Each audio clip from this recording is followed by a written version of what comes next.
wai yau shi alhajin nan zai gudu ne na fi shekara da shekaru a kofar gidan na ma ce wai an yau ban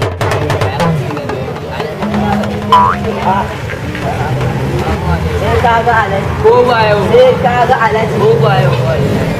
Allah ya haɗa ka da shi sai ka ga alhaji wallahi ko ba sai yau ka ga alhaji ko ba yau sai ka ga alhaji ko ba yau ba sai ka ga alhaji ko ba yau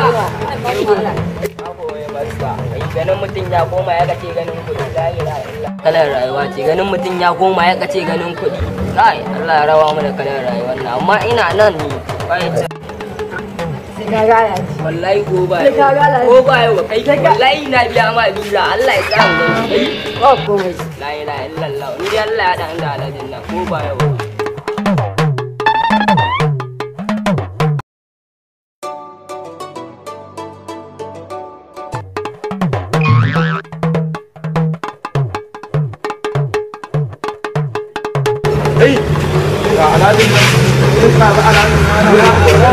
Allah na ku shekara da shekaru ina neman ka anan gurin ni na san yau bukatu na sun biya ya alhaji ya alhaji ko nake so wallahi alhaji ikon Allah ke wani kuma alhaji ya kwalma da zuwa kai ma ba alhaji bane ba